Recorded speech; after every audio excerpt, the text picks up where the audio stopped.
Well, I want to say thank you very much for inviting us to come talk. And it's really heartening to have such a warm, humorous introduction. I have to say I am a little intimidated being in this auditorium where Frank Sinatra has sung. I certainly can't meet that standard. But I do want to talk with you this evening and share information about the Teen Pregnancy Prevention Program, both our experience and our lessons learned over the last 5 years, both through program implementation and evaluation, as well as how we've benefited from that work in shaping our direction moving forward.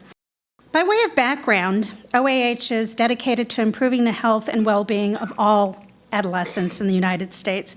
We have a really broad mandate to ensure that adolescents thrive and that they become healthy, productive adults. And I think we do this through promoting strengths-based approaches, bolstering multi-sector engagement, and bringing youth voices to support healthy development and those transitions to productive adulthood. And I think it's important to note that while the Office of Adolescent Health was actually authorized by Congress back in 1992, it wasn't funded until 2010. And I think that 18-year gap really shows the need for attention to the work that's needed to improve adolescent health and to address those complex, interrelated health issues. The Teen Pregnancy Prevention Program is part of a growing national movement toward using evidence-based policymaking to address pressing social issues in this country, including teen pregnancy. The program itself represents a series of firsts. It's the first time the federal government has established an inventory of evidence-based programs for preventing teen pregnancy. It's the first time the federal government defined what rigorous evaluation means for teen pregnancy prevention. And it's the first time there were funds dedicated to and made available to communities to use evidence-based programs, as well as to test new and innovative approaches.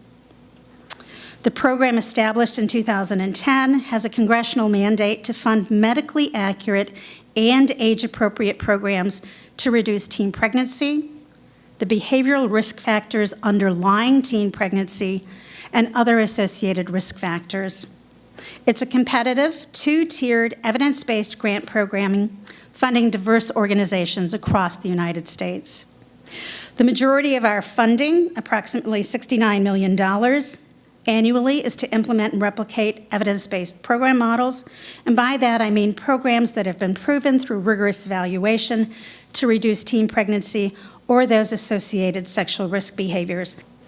From our evaluations, we found that many programs had impacts on knowledge, attitude, and behavioral intentions. And we also found evidence of effectiveness in changing behavior. And we think this information will help communities identify and implement programs that are the best fit for their own community in order to have the highest impact in that particular community.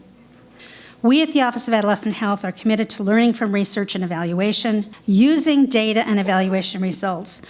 We want the data to be out there to help decision makers to make informed decisions about which programs and strategies that prevent teen pregnancy are the best fit for particular communities and the youth being served. As I mentioned, decisions about which evidence-based program model is made by the grantee at the community level. We think our grantees know their communities best, and they know which programs would be the best fit for their communities and the youth they intend to serve. But we were also proactive in applying lessons learned from our Cohort 1 evaluations. As a result, we set some parameters to guide grantee program selection. In many instances where there was a negative evaluation finding, we made the decision that we would not fund grantees to implement those programs in the same way that had resulted in a negative finding. And I would point out that of the 41 evaluations, we only saw 2 negative findings. The next parameter is the case in which, if there were 3 or more rigorous high-quality studies that were not able to replicate the same positive finding from the original study, we're considering that a body of evidence. and we're working with grantees to see if there's another program model with stronger evidence that might be a better fit for their community. And then finally, if the evidence for a program model is 20 years old or more, that program model ages off the HHS Teen Pregnancy Prevention Evidence Review, and the Office of Adolescent Health will not consider it eligible for replication. As I mentioned earlier, we are very excited to be able to identify 8 new evidence-based programs through our evaluation work, and these new programs are now available for implementation by our second cohort of grantees. I think we learned just as much from those evaluation studies that weren't able to replicate positive findings as we do from those that were, and perhaps gain even more insights.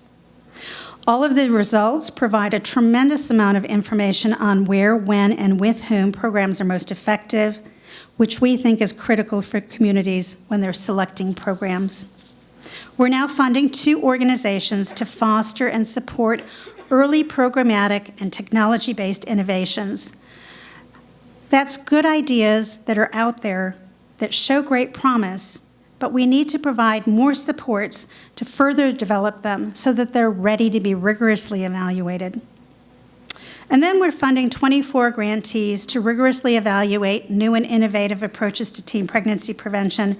And these are designed especially to address disparities and to fill gaps in the existing evidence base. These include interventions for males, interventions for Latino, American Indian, and LGBTQ youth, youth in foster care and incarcerated youth, as well as interventions in settings such as clinics, schools, and technology-based interventions. Finally, we're also providing funding through our program support for 5 organizations to provide capacity building assistance and support for all of our TPP grantees. So this slide shows a graphic representation of the holistic approach we're using in Tier 1 of our current cohort of the Teen Pregnancy Prevention Program. And this approach is designed to really have a community-wide impact. To address disparities and to maximize our impact, we're focused, as I mentioned, on reaching communities with some of the highest rates of teen pregnancy and teen births, as well as those that are most vulnerable. In 2010 to 2015, we funded 102 organizations and served 500,000 youth. In July of 2015, we funded a second group of 84 organizations, and we anticipate doubling our reach in this second cohort by reaching 1.2 million youth in 39 states in the Marshall Islands over the next 5 years. That means that from the beginning of the program through 2020, we anticipate reaching 1.7 million young people in the United States. Yes, that's progress. So in conclusion, I really want to remind all of you that at the Office of Adolescent Health, we're focused on investing, learning, and improving based on the data and the best science available, all with the goal of improving adolescent health and reducing teen pregnancy. We know there's no single solution. There is no silver bullet that will work in every community all the time.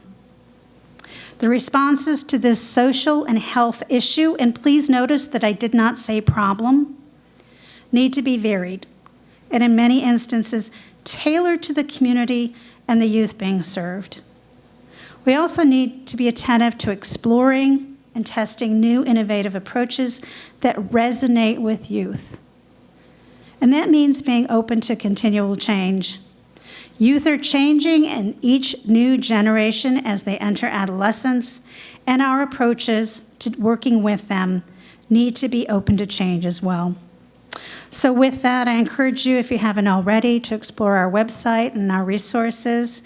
And I'd also like to encourage you to read our strategic framework. It provides the direction for the Office of Adolescent Health for the next 5 years.